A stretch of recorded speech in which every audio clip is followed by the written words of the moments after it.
Hasta acá llegamos, recuerde, presten atención al decreto, los bienes que están detrás de la Agencia Nacional del Deporte, en lugares estratégicos de la ciudad de Buenos Aires. Hasta acá llegamos, ahora esto recién empieza.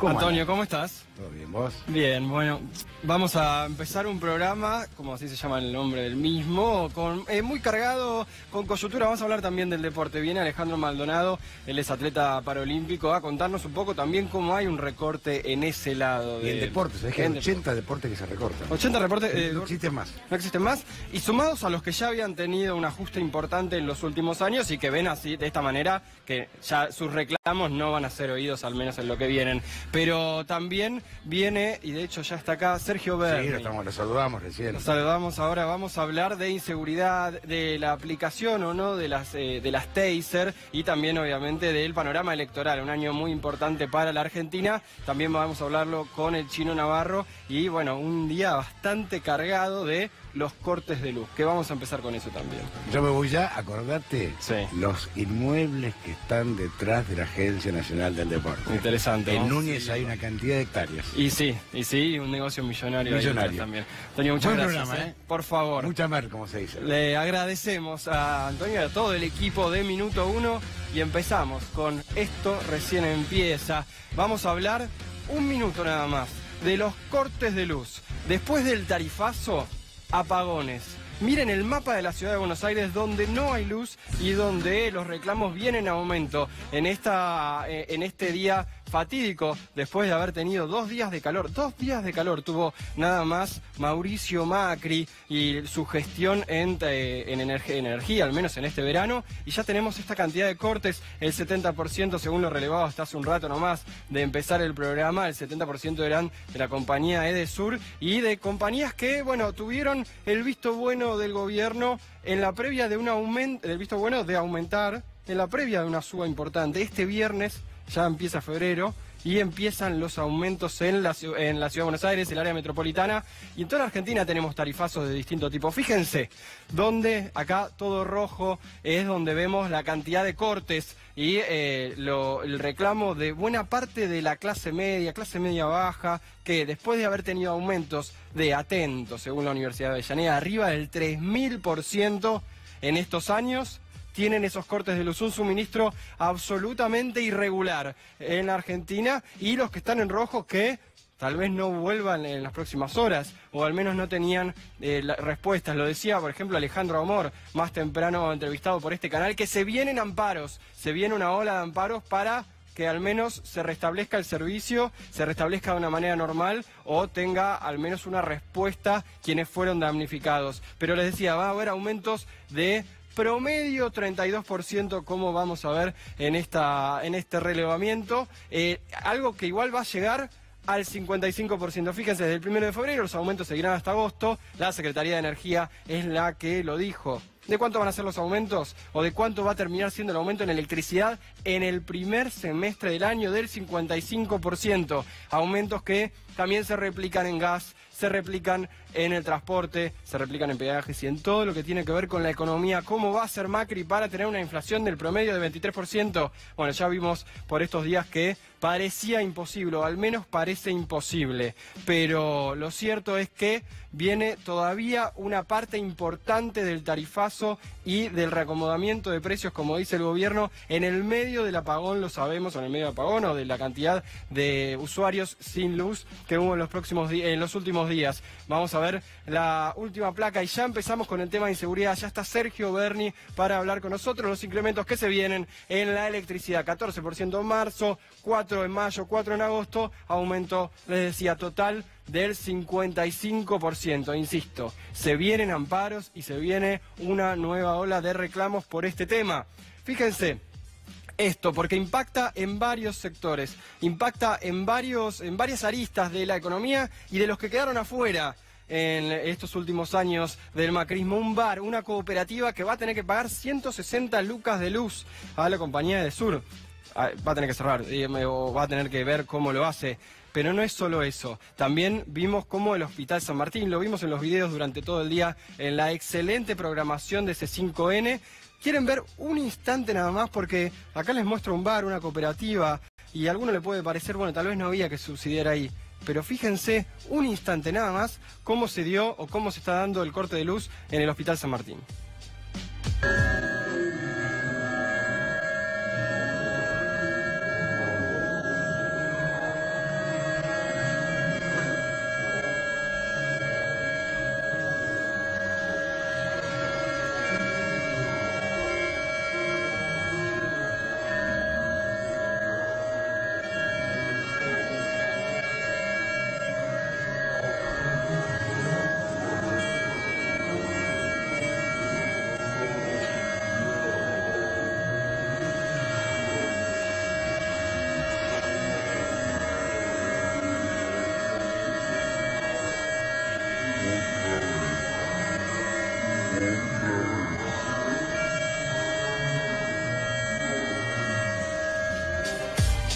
Ahí veíamos, evidentemente no es algo solo de las familias, ni tampoco de algunos bares, algunos clubes que la sufren, pero que evidentemente ya habían sido parte de los que había dejado afuera la economía del macrismo. Pero hoy pasó algo también que habla mucho de cómo el gobierno trata comunicacionalmente este tema, al menos cómo se planta frente a todos los temas, diría yo, y ya lo empezamos a hablar con el tema inseguridad también con Sergio Berni, que está acá en Esto Recién Empieza. Fíjense lo que dijo. De una manera para nada sutil, de medio suspicaz, Lilita Carrió, ¿cómo habló de este tema, de los cortes de luz? Reclamando en Almagro tienen razón. Y lo peor de Edenor y Edesur es que además de que tienen aumentos que a esta altura no se justifican, es que ni siquiera te contestan el teléfono. Me pasó 1000 veces. No puede ser que a veces uno tenga que recurrir a relaciones institucionales para que pueda recuperar la luz del barrio. Así me lo pedían a mí en Barrio Norte.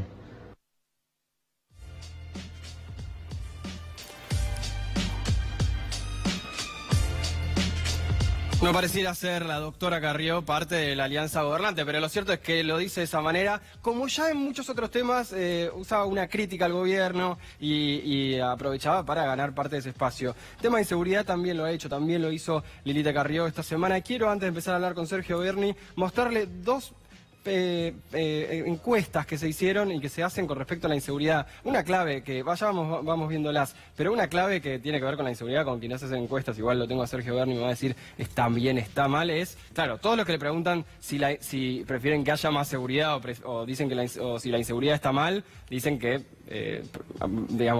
todavía tiene muchas críticas a cómo está. Pero fíjense en cuanto a las prioridades.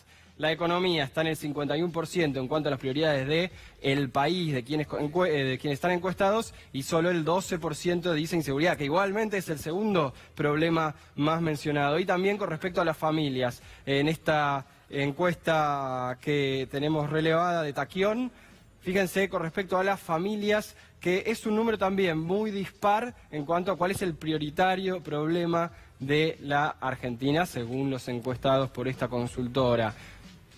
Fíjense, los principales problemas también, 50% tiene que ver con la economía y la inseguridad está mucho más relegado hoy en la Argentina. Y ahora sí, ya empezamos a hablar con Sergio Berni, que lo tenemos aquí en el piso y que, bueno, gracias por venir. ¿Qué tal? Buenas noches, ¿cómo está usted? Exsecretario de Seguridad, ¿qué significan estas encuestas donde ponen a la inseguridad como un tema por ahí menor, con respecto al menos a la economía hoy en la Argentina? Bueno, claramente la inseguridad pasó a ser a estar en un segundo plano después de la catástrofe económica que está sometiendo este gobierno a todos los argentinos. Eso es una cuestión clara que no resiste mayores análisis y que tiene que ver con la falta o el deterioro del ingreso, la pérdida o la reducción del poder adquisitivo de los trabajadores, tiene que ver con la falta de paritarias libres en cada sector de los sectores trabajadores, donde han perdido claramente fuerza su salario, tiene que ver con la fuga de capitales y eso cómo ha empujado el dólar y la inflación, y la inflación ha pegado fuertemente en la economía, y bueno, por eso hoy la economía ha pasado a ser el mayor punto a resolver por sobre todas las cosas de los argentinos, pero en la provincia de Buenos Aires la inseguridad, cuando uno camina en las calles, cuando uno camina los barrios. Hoy estaba Hoy estaba en Morón tomando un café en una estación de servicio, la dueña muy gentilmente se acerca, conversamos y me dice, mire, yo he cambiado todos los modos de vida producto de la inseguridad. Me llevan y me traen a mi casa, no salimos a la noche con mi marido. Bueno, y eso es lo que le pasa a esta dueña de una estación de servicio, le pasa a la gran mayoría de los bonaerenses que se sienten amenazados permanentemente por los problemas de seguridad que hay en la provincia de Buenos Aires. Hay un paper, una investigación de los 90 de Ana Cerro y Osvaldo Meloni, que trata sobre los 90 en realidad, que dice que al menos enlaza la inequidad en un país, el aumento de la inequidad con la inseguridad. ¿Coincidís con eso? Sí, claro, por supuesto. Un modelo, mire, es imposible hacer planes de seguridad por fuera de un modelo de inclusión social. Y este gobierno, lejos de incluir, excluye, y la exclusión empuja a cada uno de los excluidos al delito. Eso no es ninguna ciencia, eso no es capítulo 1 de cualquier tomo de seguridad que uno estudie, así que... ¿Tampoco es prejuicio eso? ¿Cómo? ¿Tampoco es prejuicio? No, no es prejuicio, es claramente lo que está pasando. La gente cuando está excluida, que no tiene otra salida más que caer en el delito, va por ese camino. Cuando hay crisis económica, por sobre todas las cosas en los barrios vulnerables, quien aparece... Cuando se retira el Estado, quien aparece son las bandas criminales, las bandas de narcotraficantes, quienes son los sostenes de las familias vulnerables y después lo utilizan como mano de obra. Eso de manual, no es ninguna... ¿Y en qué situación está hoy la Argentina entre 0 al 10? Hoy la Argentina, por sobre todas las cosas, la provincia de Buenos Aires ha aumentado los delitos violentos entre un 30 y un 35% según la zona, y en la ciudad de Buenos Aires pasa exactamente lo mismo. No nos olvidemos que hace muy poquito salió un estudio donde informa que se ha triplicado la pobreza en la ciudad de Buenos Aires, y además esto viene de la mano de lo que fue el traspaso de la Policía Federal a la Policía Metropolitana, y eso generó una falla de coordinación a nivel territorial que ha generado un aumento del delito bastante considerable en la capital federal. Y viene este trabajo que le citaba de Cerro y Meloni, decía que la tasa de criminalidad aumenta un 3% cuando sube la desigualdad un 10%, algo que más o menos estuvo pasando en los últimos años si uno mira la distribución del ingreso, es una estadística del INDEC. ¿Eso quiere decir que este año viene mucho más complicado? Por supuesto, vuelvo a repetir, ante las crisis económicas siempre viene seguido un aumento de las tasas criminales. Eso sí. Es permanentemente así. ¿Por qué? Porque esto es una política económica que excluye permanentemente. ¿Considerás que hay que aumentar las penas? Que se habla mucho. Yo creo que hay que hacer vuelvo a repetir, la seguridad se debe tratar de una manera integral, con políticas integradas. Ya hemos tenido... en la Argentina muy recientemente, a partir de la implementación de la ley Bloomberg, el aumento de las penas, y eso no ha generado una reducción del delito. El delito hay que atacarlo por todos los flancos donde tienen injerencia clara, precisa y contundente, empezando no solamente con la policía, sino que tiene que ver con políticas de educación, que tiene que ver con políticas de inclusión, con políticas de trabajo. La educación debe ser un lugar donde no solamente se incorporan conocimientos, sino se debe incorporar valores. Es el sistema educativo el primer alarma que se enciende cuando un niño deja la escuela. Sí. Seguramente, porque lo hemos estudiado, porque hemos trabajado, hemos hecho muchos análisis, sobre todo en el territorio, donde la primera alarma de que una familia entra al delito es la deserción escolar de sus hijos, y si no se tiene una acción temprana por parte del Estado, caemos en una espiral ascendente en la criminalidad local. ¿Considerás que hoy la oposición, y tanto que se habla de unidad y demás, ahora te quiero preguntar de eso, pero que la oposición tiene una misma forma de ver este tema de la inseguridad, o hay muchas voces muy distintas? Bueno, en realidad hay diferentes miradas desde la oposición. Todos coincidimos de que la inclusión es el principal factor a tener en cuenta a la hora de planificar política de seguridad. Eso tenemos una mirada común entre todos los sectores, y será a partir de por sobre todas las cosas, de la característica, de la experiencia que cada uno ha tenido en esta materia, que pueda aportar su mirada en materia de seguridad. El gobierno no la tiene, la primera palabra es represión. No, este es un gobierno que la represión es producto de su torpeza para llevar adelante políticas de seguridad. Políticas que hasta ahora no sabemos cuáles son, porque ya han pasado 3 años y nunca ha explicitado cuál es su programa, plan de seguridad. Todos son reacciones espasmódicas que tienen que ver con conceptos demagógicos y que, lejos de estar direccionado a resolver problemas de seguridad, son bombas de humo que se tiran permanentemente para poder distraer la atención de la ciudadanía. Lo hemos visto durante todo este verano prácticamente. Vamos a hablar de eso porque la invitamos a Bárbara García Crespo. Ella es redactora de minuto1.com y se especializa en estos temas, y justamente nos va a tirar lo que fue la respuesta del gobierno después de un año muy malo, donde aumentó la desigualdad, aumentó la pobreza, la indigencia aumentó el 92%. ¿Cuáles fueron las respuestas en simples disparadores del gobierno, al menos en este verano, Barbie? Bueno, muy buenas noches. Sí, tenemos 4 políticas de seguridad que está impulsando el gobierno nacional, que primero es el protocolo policial, que sabemos que la policía, los efectivos... Sí, había otra plaga que hablaba de esta plaga, así que no tenemos esa del taser.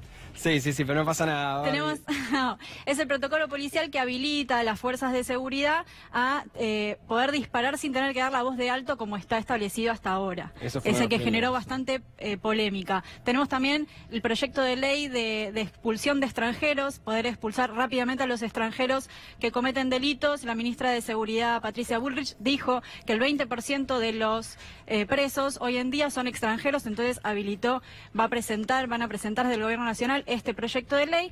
Después también, estos últimos días, vimos la baja imputabilidad de menores, bajar de 16 a 15 años. Por último, la última proyecto es la implementación de las taser.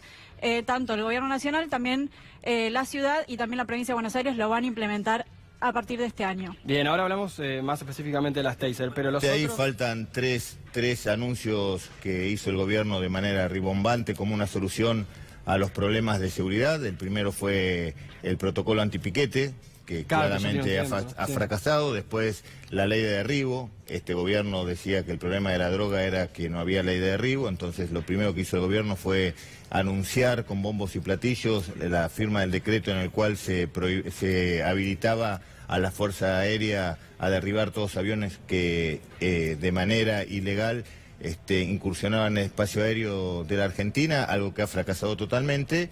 Y por sobre todas las cosas, bueno, ahora la última bomba de humo fue las taser, que fue una discusión de algo teórico que hasta ahora no han aparecido. Claro, habíamos preparado lo que tiene que ver con este verano, después del mal 2018. ¿Son políticas que pueden llegar a tener algo de éxito? Simplemente rimbombante, dijiste, una bomba de humo, no sé cómo decirle. Bueno, le vuelvo a repetir, todas las políticas que se implementen y que se implementen en buen sentido siempre tienden a mejorar la situación en materia de seguridad. Claramente, y falta otro más. ¿Se acuerda la discusión de enviar el ejército a la frontera? Una discusión que nos tuvo a todos durante el año pasado discutiendo y en que terminó, no pudieron mandar un solo soldado porque no tienen presupuesto para las Fuerzas Armadas. Por lo tanto, vuelvo a repetir, son todas anuncios que son de características espasmódicas y demagógicas, ni siquiera responden a un plan de seguridad. ¿Hay una discusión con el gobierno en el plano de los valores, que tiene que ver con esto de cómo, bueno, lo decía recién, en la oposición consideran que la inclusión social es una de las maneras? La inclusión social es el camino más acertado para empezar a generar planes en materia de seguridad. Es imposible, fíjese que durante los últimos años, como fue con políticas inclusivas, cómo se fue bajando la tasa de homicidio, que es el referente por naturaleza de la situación de inseguridad de cada uno de los países. Y fíjese cómo, sin bajar la imputabilidad de los menores, en los últimos 6 años de nuestro gobierno ha bajado casi el 60% el índice delictivo de menores. Y de cara a las elecciones, Bernie, ¿cómo le parece que se tiene que plantear este tema en la economía en general, o cuál tiene que plantearse como principal? No, yo creo que cada uno de los candidatos hará hincapié en lo que considere que es primordial, no solamente a nivel nacional, sino también a nivel de la provincia de Buenos Aires. En la provincia de Buenos Aires, vuelvo a insistir, los problemas de seguridad son graves, la gente se siente muy afectada, ha cambiado sus hábitos de vida por los problemas de seguridad. Todos los días matan a una persona en la provincia de Buenos Aires, que claramente hoy no estamos al tanto de lo que pasa porque hay un cerco mediático muy importante en materia de seguridad. Pero no tengo ninguna duda que a nivel local, a nivel provincial, los debates en materia de seguridad y en materia económica van a ser muy importantes. ¿Estás a favor de la unidad? La verdad que yo soy de aquellos que creen en la unidad, pero la unidad que se construye de abajo hacia arriba. Yo no creo en las unidades que se construyen de arriba hacia abajo.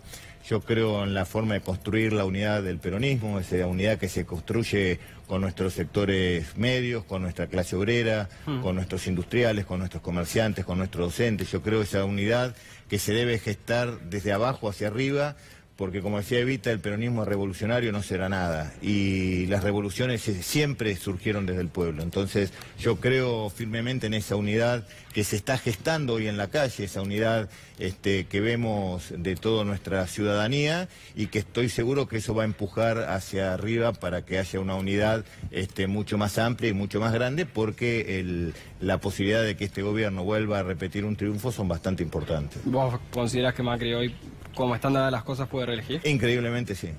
¿Por qué increíblemente, teniendo en cuenta que... Increíblemente, porque cuando uno habla con la gente claramente hay un hartazgo, claramente hay un arrepentimiento por haberlo votado, la gente creyó, no está mal que haya creído, lo que estuvo mal es que le hayan mentido, y eso genera una desazón, pero después cuando uno lee las encuestas dicen que lo que pasa, hay un desfasaje entre lo que uno habla con la gente en la calle y lo que ve en las encuestas.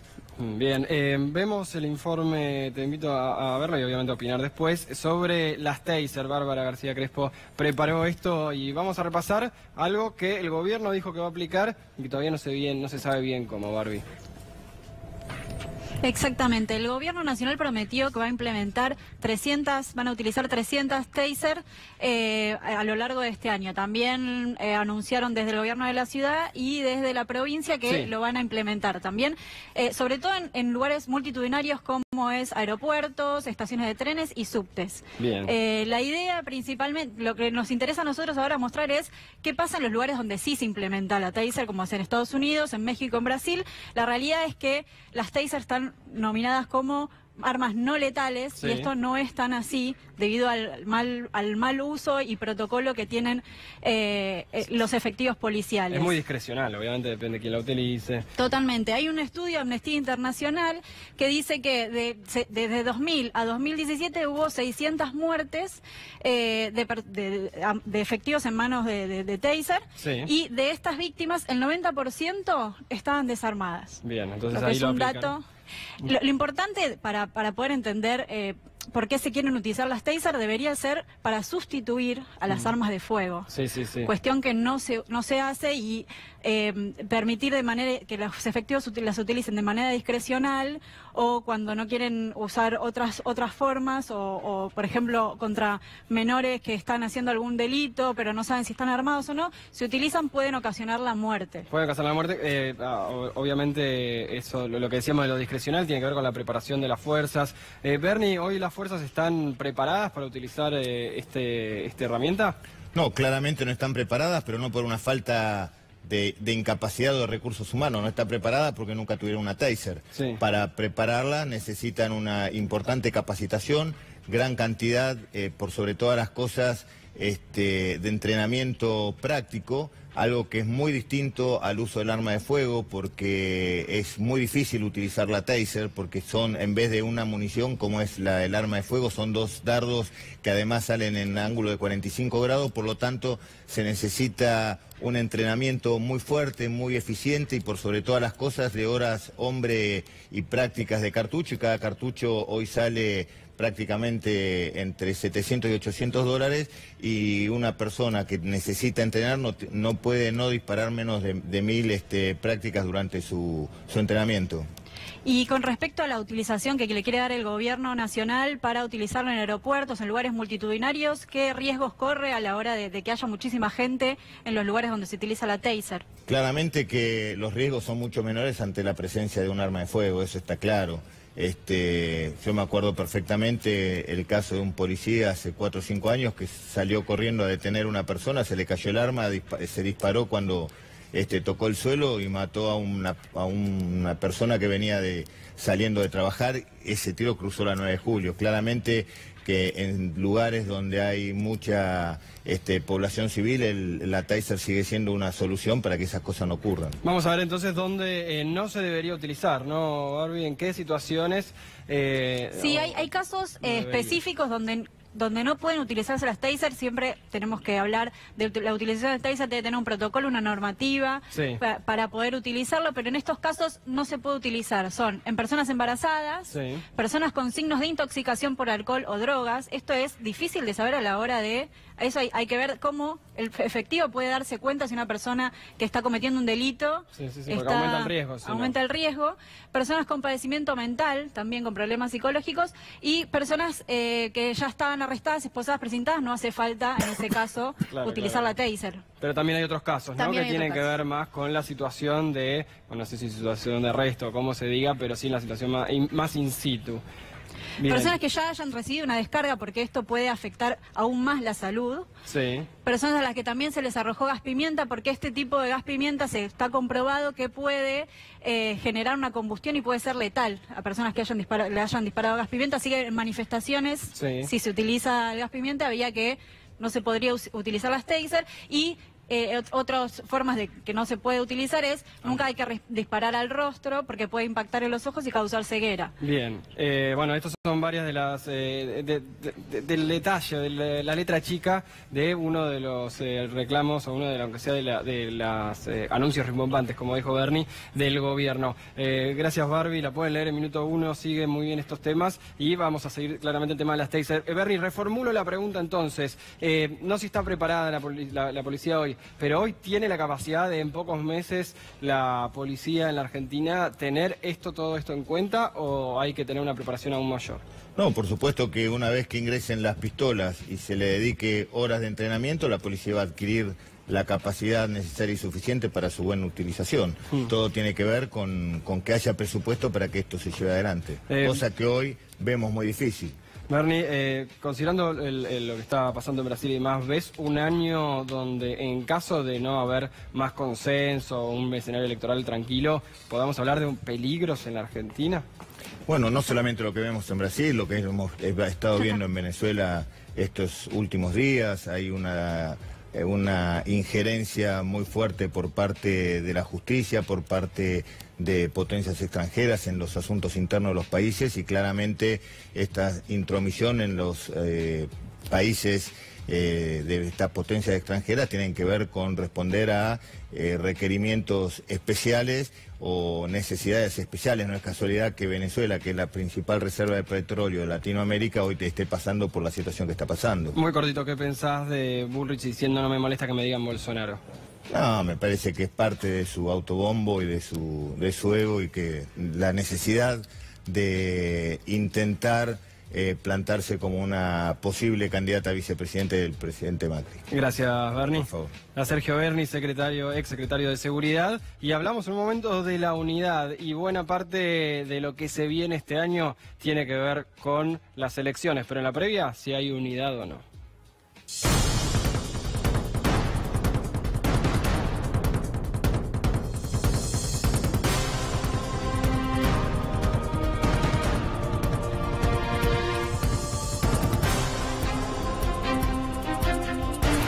No solo es el gran debate en la oposición si hay unidad o no, sino aparte quién lo conduce, quiénes lo conforman, desde dónde se conforma, como decía Bernie recién, y también qué pasa en la calle. Estamos con el Chino Navarro, alguien que conoce mucho eso de qué pasa en la calle, el movimiento Evita. ¿Cómo andas, Chino? Gracias por venir.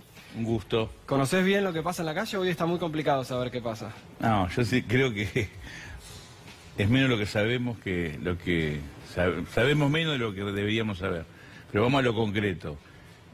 Cuando vas a la calle, lo que te reclaman las personas, vecinos, hombres, mujeres que te cruzan, los pibes, júntense, no se peleen más, saquen a este tipo, únanse. Hay un reclamo de unidad, de juntar, de trabajar juntos para acabar con un gobierno. Muchos de los que te lo plantean reconocen haber votado a Macri, cosa que no ocurría meses atrás. Yo lo voté, yo me equivoqué. Sobre todo gente de mediana edad, gente grande. Y creo que hay una necesidad histórica. Si nosotros no construimos una unidad, una gran mayoría que exceda el peronismo, que excede la política, que tiene que estar articulada con organizaciones gremiales, empresariales, intelectuales, sociales, y que tiene que tener alguna idea, algún programa que reenamore a un sector de la sociedad que está muy descreído de la política en sí, va a ser muy difícil construir un triunfo con un grupo, un espacio como Cambiemos, como el macrismo, que muchas veces lo subestimamos, pero de campaña, de mentir, de prometer y de hacer toda una serie de maniobras, no solamente a partir de las redes, sino de su propio discurso, nos puede ocurrir lo que nos ocurrió en el 2017 y en el 2015. Por eso hay que construir una gran mayoría con un programa y confiar en el voto popular. Esa mayoría tiene que estar alimentada por una PASO en la provincia de Buenos Aires, a nivel nacional, en todos lados, donde podamos discutir, donde podamos debatir fraternal, respetuosa, apasionadamente, pero confiar en el voto popular y poner en movimiento un pueblo para tener, más que una esperanza, la decisión de reconstruir una Argentina nueva que va a estar destruida por el empobrecimiento y la política que Macri desarrolla día a día. ¿Y la suma de toda la oposición o de buena parte de esa oposición es garantía de que se le gana Macri para vos? Si vos ves hoy cualquier encuesta, ya del 2013-14 a la fecha, hay una mayoría que se opone a un modelo neoliberal que hoy expresa Macri. Se vio en la elección del 2017. Pero si nos expresamos en distintas fuerzas políticas, no nos ponemos de acuerdo, no tenemos la capacidad de sentarnos, de escuchar, de dialogar y sobre todo de entender el sufrimiento de millones de argentinos, si ponemos encima del sufrimiento de los argentinos, quién va a ser el candidato, qué dice la encuesta, cómo posiciono mi espacio, qué lugar tengo yo, ahí perdimos. Si pensamos al revés, en cómo, junto con los millones de argentinos, reconstruimos la Argentina, el liderazgo, la referencia, las candidaturas van a aparecer. Lo que sí estamos obligados a discutir, porque no falta tanto tiempo, son ideas. Porque muchas veces Argentina discute más el siglo XX que el siglo XXI, y eso le funciona al macrismo para discutir la corrupción, la inflación, el INDEC, todo del 2013 al 2015, o te hablan de los últimos 70 años, porque no pueden hablar del presente, no pueden hablar de inflación, no pueden hablar de pobreza, no pueden hablar de trabajo, no pueden hablar de seguridad, porque todo lo empeoraron. Por eso ellos te hablan de la esperanza. ¿Qué es la esperanza? Esperar. Esperar que pase algo que seguramente va a ser bueno, dice el macrismo.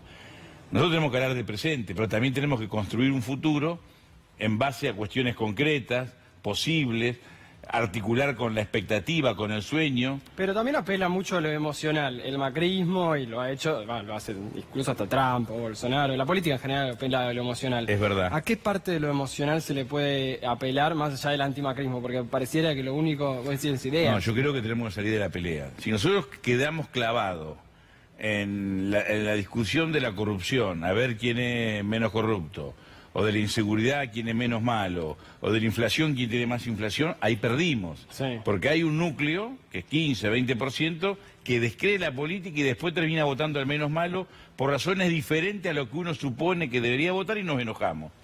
Lo emotivo, lo emocional es apostar a que nuestra familia, a que nuestros pibes, a que nuestra cuadra, a que nuestro barrio sea mejor, que podamos tener un trabajo, que mañana pueda ser mejor que hoy, que tu pibe vos estés seguro que va a vivir mejor que vos. Hace 40, 50 años era posible. A un pibe de 20, 25 años yo no le puedo contar mi experiencia cuando yo nací en Río Negro, es muy difícil, pero sí se puede articular con situaciones concretas del día a día, del metro cuadrado, como dice Durán Barba, pero usarlo en función de nuestras expectativas, de nuestros intereses. Sí. ¿Por qué nuestros pibes están condenados a caer, si son humildes, o en el paco, o en el delito, o en el alcohol?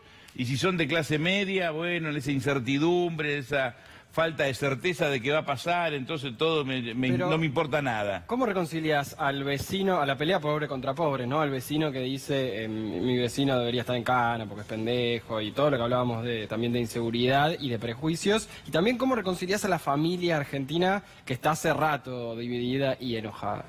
Yo creo que en el caso al menos cómo apelás a eso de la oposición, una de las cuestiones que debemos plantear es que se nos reprochan muchas cosas.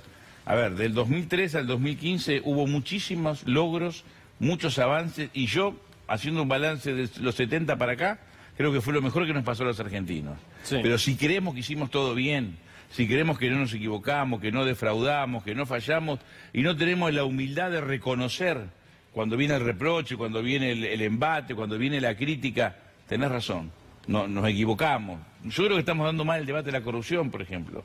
Creo que cuando hablamos de pobreza o de inseguridad no nos plantamos en un lugar donde tenemos que reconocer que nosotros tampoco pudimos resolverlo. Hicimos mucho más que el macrismo, por supuesto. Macri empeoró todo y lo va a hacer peor si se da esa casualidad histórica de que vuelva a ganar.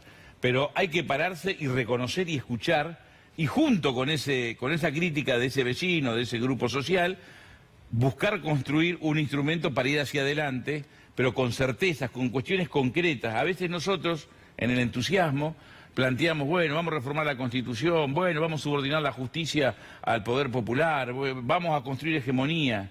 Es más simple.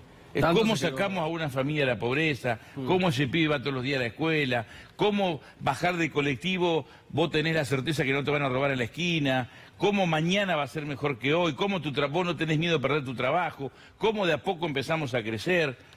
Me parece que a veces cuando volamos muy alto está bueno, pero si no logramos sintonizar el sentido común de millones de argentinos que se levantan a las 4 de la mañana, a las 5 de la mañana y están bombardeados ya por la realidad, más los medios de comunicación, más un montón de frustraciones, y no logramos sintonizar lo que necesitan, lo que piensan, lo que quieren, por ahí la pifiamos. Tiraste todas cosas de buena parte del final del kirchnerismo, y no por Cristina, sino que tiraban varios de... Todos nos equivocamos, los fracasos son de todo. Obviamente quien tiene mayor responsabilidad institucional tiene, vos podés decir, bueno, es más culpable o menos, pero esto es un proceso colectivo. Nuestros dirigentes, los mejores, expresan lo mejor de una etapa y lo peor.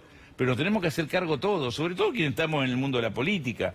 Ninguno somos ajenos a lo mejor, pero tampoco somos ajenos a los errores. El otro día Alberto Fernández acá hizo una especie de mea culpa, también más temprano en Radio 10, diciendo, bueno, pensamos, creo que hablaba más que nada de 2017, que sin Cristina no se podía y le pifiamos. ¿Considerás que en algún momento tuvieron ese pensamiento del movimiento Evita, así, o hay un mea culpa también de esta última parte? No, nosotros creemos que hemos cometido errores, ¿no? Del 2017, hace mucho, no vimos la pobreza en su real magnitud, a pesar que vos preguntabas, ¿usted está en la calle, conoce? Sí, estamos, pero no vemos siempre la profundidad de los temas. La pobreza la empezamos a entender en su magnitud en el 2010, 2009, 2010. No entendimos la economía popular, creíamos que era un problema de que el consumo y el crecimiento resolvía el problema de la igualdad y la equidad, y nos equivocamos.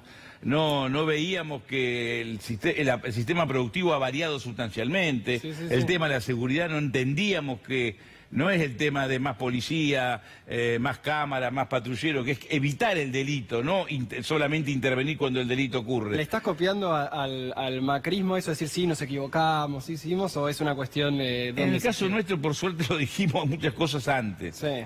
El tema de seguridad, esta posición que planteamos fue mucho más dura con algunas cuestiones del gobierno de Scioli. En mi caso era presidente de bloque, pero tuvimos peleas muy duras respecto al accionar de la bonaerense. Pero eso no nos hace ni mejores ni peores, porque tampoco podemos incidir en la modificación, no alcanza con decir esto está bien o está mal. Y respecto a Cristina, nosotros lo que planteábamos en el 2017 era la necesidad de ir una paso. Creíamos que Cristina no iba a ser candidata, y nos equivocamos porque fue. Pero aún siendo candidata, hoy por ejemplo no es candidata, puede ser que lo sea candidata a presidenta. ¿Tiene que ser o no? Es una decisión que tiene que tomar ella. En cualquier encuesta tiene una importante cantidad de votos y expresa un liderazgo para un sector social muy importante. Lo que sí estoy convencido que si no hay una paso, es muy difícil ampliar esa mayoría. Nosotros en esta etapa, el que ha definido que quiere ser candidato y creemos que es un muy buen candidato es Felipe Solá. ¿Por qué? Porque ya gobernó una Argentina en crisis. Fue gobernador de la provincia de Buenos Aires en el 2001 cuando Rucau se la tiró por la cabeza. Sí. No administró la crisis, la resolvió en un momento mucho peor que este. Porque es un hombre de consenso, porque está dispuesto a escuchar, porque acá no es cuestión de derrotar al adversario. Hay que construir, podés derrotarlo electoralmente, pero después tenés que construir consenso porque hay que curar heridas, hay que reconstruir la Argentina. Más que hegemonía hay que construir consenso para reconstruir la Argentina. Y porque es un hombre honesto, y no es poca cosa. ¿Eso significa que es el mejor? Para mí sí, pero puede haber otro. Vos caminás. Cristina es candidata. ¿Qué tenemos que hacer? Y que haya una paso. Felipe, Cristina, Agustín Rossi. ¿Qué mejor que poder recorrer la Argentina todos, demostrando que somos parte de un proyecto que quiere ganar la Macri y que después el pueblo lo legitime, y eso nos va a movilizar para quizás ganar en primera vuelta, pero para esto se requiere mucha amplitud.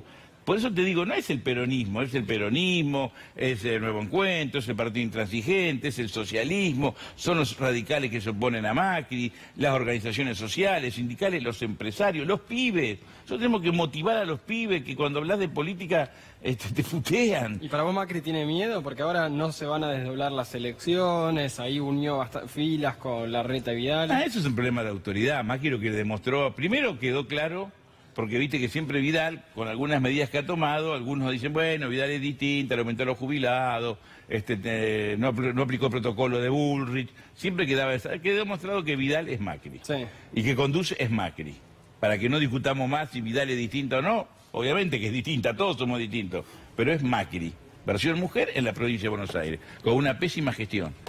Pero lo que Macri está buscando es polarizar. ¿Él qué quiere polarizar? Él quiere discutir con el kirchnerismo del pasado. Él quiere discutir el tema de la corrupción, entonces aparece López, aparece aparece el otro. Y ese debate a nosotros nos lleva a un espejo porque terminamos debatiendo. Lo mismo, yo escuché a un artista que quiero mucho y respeto mucho decir, el kirchnerismo robó menos que el macrismo. Y eso es un disparate, porque no es cierto. ¿Que hubo corrupción? Claro que hay corrupción en un sistema que el capitalismo estructuralmente es corrupto y cruza todo, y también la política, los empresarios, todo, pero no todos son corruptos. Una cosa es que lo cruce horizontal y verticalmente a la sociedad, y otra cosa es que todos los periodistas sean corruptos, que todos los empresarios sean corruptos y que todos los políticos sean corruptos. Pero si hay corrupción, hay que investigar, lo que no significa que haga una casa de brujas. Para dar este tipo de debate hacia adelante, vos tenés que tener una posición muy clara al respecto. ¿Y cómo puede ser una posición muy clara? Un eslogan importante. No, a mí me parece que si yo fuese un funcionario en un lugar importante y tengo un funcionario, por más que sea amigo mío, conocido, el que milito con él de la adolescencia, y hay una sospecha medianamente importante, porque si no denuncias al voleo, ¿no? Clave, porque el medianamente puede cambiar todo. Porque no puede haber denuncia al voleo, como hay muchas veces. Dicen, sí, si vos tenés un indicio que jurídicamente implique la necesidad de un proceso, y tiene que dar un paso a costado. Sí. Y vos tenés que tener un control muy estricto que no alcanza con los controles que el sistema institucional ha organizado. Está demostrado. Lo que tiene que ver es un fuerte control social. Y tenemos que ser no solamente honestos, tenemos que parecerlo. Y muchas veces eso no ocurre. Eso es una vez que gane la oposición, gane el candidato que vos apoyás. Pero en la campaña, ¿cómo se plantea eso? Vamos a hacerlo si volvemos al poder. Como te lo estoy diciendo, tenemos que ser mucho mejores. Yo creo que el tema de la corrupción, en los últimos años de nuestro gobierno, lo discutimos en el marco de una ofensiva política. ¿Qué querían los grupos económicos? Y Cambiemos como expresión política, que Cristina no terminara su mandato. Sí. O si terminaba el mandato, que terminara de rodillas y con todas sus banderas tiradas por el piso. Entonces todos los ataques, nosotros los defendíamos desde la política. La corrupción, la inflación, la inseguridad. Por eso a veces no acertamos en muchas respuestas, nos equivocamos en muchos planteos. Es mi opinión, hay otros que te pueden decir, nada, el chino está equivocado, estuvimos bárbaros. Yo estoy abierto a charlarlo y no me interesa hacer una autocrítica masiva para flagelarnos. Sí. Lo que quiero es ganarle a Macri en octubre, y lo que me parece que fue un error es corregirlo o por lo menos revisarlos.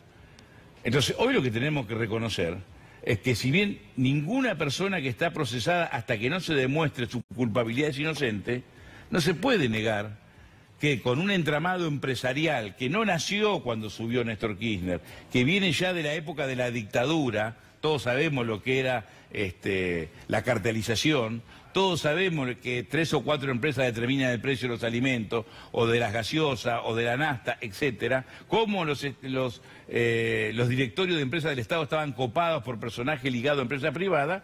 Bueno, todo esto incide en la política y incide en el Estado. Casualmente quien rompe esa lógica es Néstor. Cuando Néstor le da autonomía a la política a los grupos económicos, empiezan los primeros cruces. Cristina continúa esa lógica. Pero en la inercia y en el proceso, obviamente que deben haber entrado balas. Chino, ¿qué pasa si gana Macri de nuevo en octubre o noviembre? Yo estoy confiado en que va a prevalecer la unidad. No solamente la unidad en el espacio del kirchnerismo, del peronismo afín, de los sectores sociales y sindicales que hoy hemos decidido construir juntos, más allá de matices o diferencias, sino de sectores que hoy parecen lejanos. Dice, no, con Cristina no, con esta tampoco. ¿Es una máxima en la política no admitir que se puede perder? Porque te pregunto y me decís... No, a ver... Tipo de fútbol, lamentablemente, con vos he hablado fuera de cámara en el 2014, 2015. O sea, yo te decía que en el 2015, si no ganamos primera vuelta, perdíamos en balotaje. Y en el 2013 teníamos claro que perdíamos 4 meses antes, por eso planteamos algunas cuestiones que después nadie... Parecíamos siempre pájaro de mal agüero y lamentablemente acertamos. Sí. Claro que perder es una posibilidad. Lo que te quiero decir que creo que esta vez, con el 70% de la sociedad rechazando las políticas de Macri, si perdemos no le podemos echar la culpa a Clarín, a Durán Barba, a Trump, ni a las redes. La culpa va a ser de la dirigencia. Gracias por venir, Chino. Gracias a vos. Bien, el gobierno que cerró el Ministerio de Salud, por ejemplo, otra de las medidas que tomó hoy y vía decreto es cerrar la Secretaría de Deportes. Va a ser una agencia. Vamos a hablarlo con un protagonista del deporte.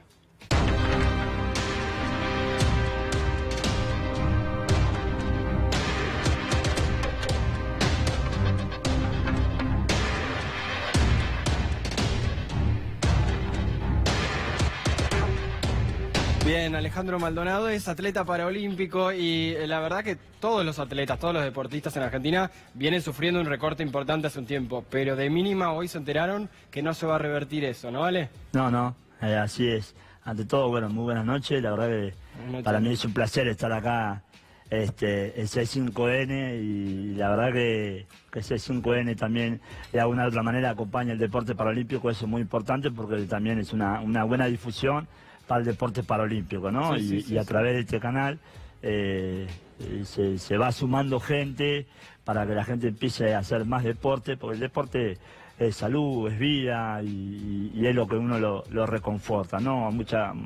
Hoy por hoy hay muchos accidentes por imprudencia del ser humano y bueno, nada, me parece que es importante que a través de este medio de comunicación como C5N se pueda difundir. Y bueno, sí, hoy se está pasando una situación compleja, sí, es una situación compleja que no abarca todo el país, abarca también al deporte convencional, al deporte paralímpico, pero así todo yo creo que también uno tiene que siempre tirar cosas constructivas, ser positivo, tirar para adelante. No nos olvidemos que a través del deporte también se pueden lograr y conseguir muchísimas cosas y bueno, nada, me parece que está bueno que podamos, a pesar de esta situación compleja, así todos sigamos tirando para adelante, ¿no? Yo creo que el deporte paralímpico es cuando más fuerte se tiene que estar, ¿no? Nosotros ahora armamos una comisión de atletas y bueno, uno de los puntos importantes es plantear este tema, ¿no? Si bien... Sí, cómo seguir adelante frente a esto. Cómo seguir adelante y otros puntos más que bueno, que no afecte tanto el deporte, ¿no? Paralímpico. Pero son cada vez más obstáculos porque, bueno, el 2018 fue difícil para toda la Argentina, al deporte en particular también, y ahora esto, ¿se puede? ¿Cuántos más obstáculos puede haber en el deporte en general y con ustedes en particular? Estamos acostumbrados al sufrimiento, a sufrir, ¿no?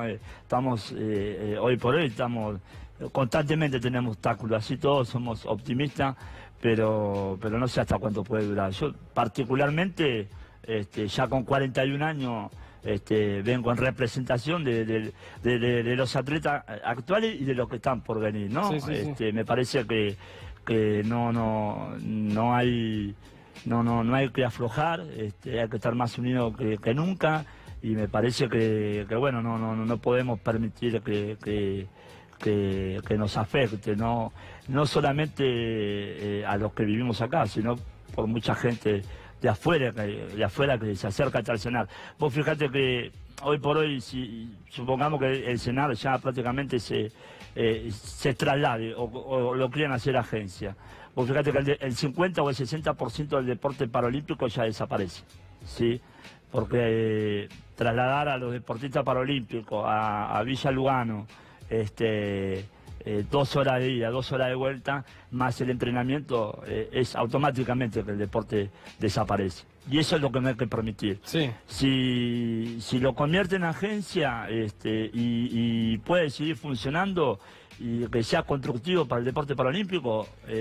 Pero ¿ves esa posibilidad? Hoy ¿qué problemas corrientes tienen? Que tardan más no sé, en tener los recursos, en pagar, en pagar ciertas cosas. ¿Hoy tienen varios problemas corrientes o...? Tengo entendido que hay retraso. Hoy por hoy, por ejemplo, han aumentado becas, pero por otro lado también restringieron becas, ¿no? Han sacado becas, o sea que por un lado aumentan, ¿no? Un 20, un 25%, sí, pero por otro lado sacan a beca a otros deportistas. Sí. Deportistas a proyección. Entonces eso le quita la posibilidad al atleta que se inicia o que tiene un futuro, le quita la posibilidad de que pueda progresar, ¿no?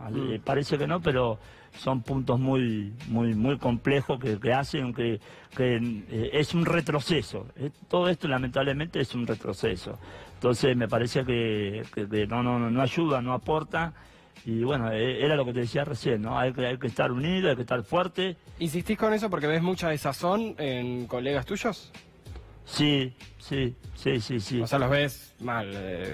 Los veo, hay atletas que los veo, anímicamente los veo, no los veo como antes, ¿no? Y en el deporte es clave estar.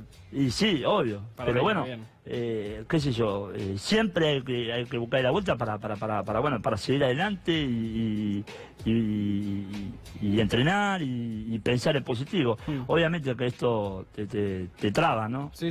Pero bueno, hay que seguir. Hubo muchas críticas a la decisión oficial que fue a través de un decreto, eliminar la Secretaría de Deporte, ahora va a ser una agencia. Vamos a escuchar una de ellas que fue bastante fuerte.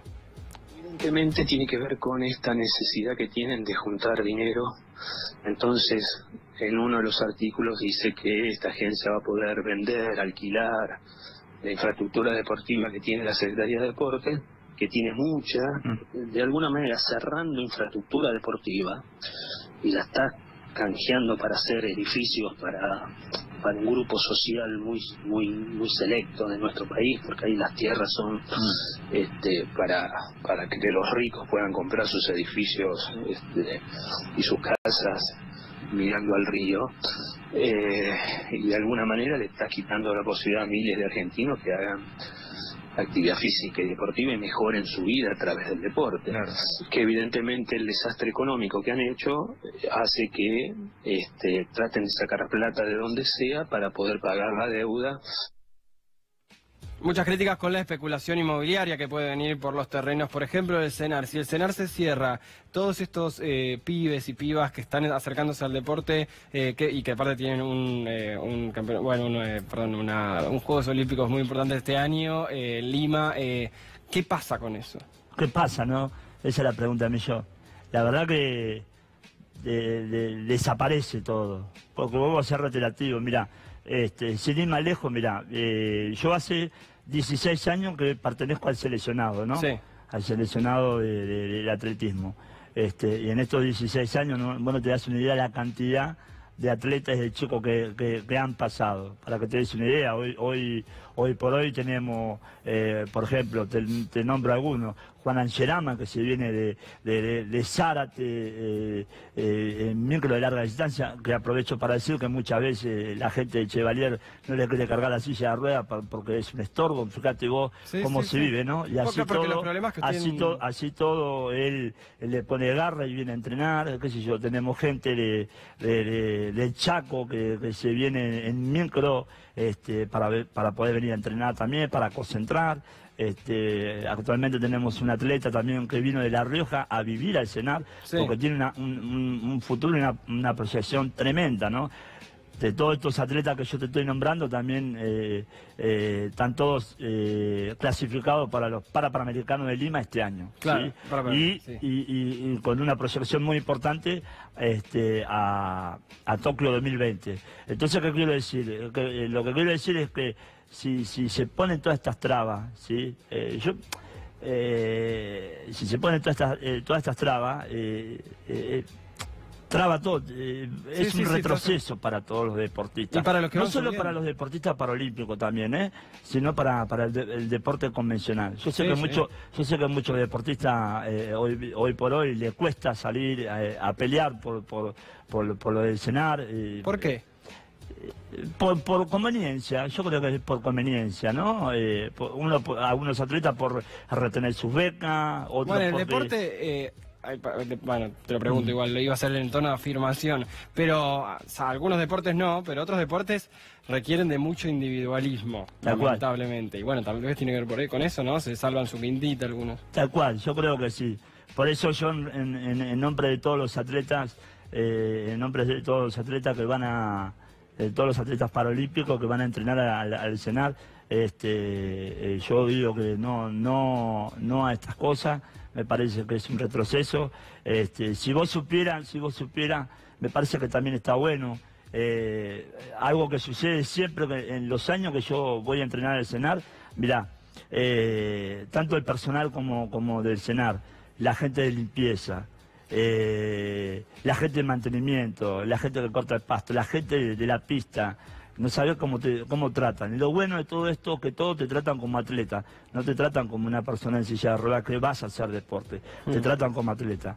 Y la verdad que si seguimos reflotando cosas, sacando cosas, te puedo asegurar que hasta te vas a emocionar. Sí, porque sí, obvio. Está bueno resaltar el trabajo que hace la gente del CENAR, los empleados, ¿no? Y bien lo reflejás vos, Ale. Otro día venís y lo charlamos sí, más, porque hoy claramente el tema del día tenía que ver con el cierre de la Secretaría de Deportes, algo que al menos simbólicamente es muy fuerte. Muchas gracias, Ale. Te quiero agradecer, déjame mandar un gran saludo a todos los chicos del seleccionado, más que nada también al señor presidente del Comité Paralímpico, Beto Rodríguez, que me gustaría que el día de mañana esté acá. Es una persona muy idónea del tema y seguramente que va a saber explicar y ser mucho más explícito que yo, ¿no? Así que muchísimas gracias por invitarme. Por favor, Ale, y un saludo o también un mensaje a todos los que están creciendo en el deporte, porque esto es un mal mensaje, pero bueno, la esperanza y las cosas positivas que plantea Ale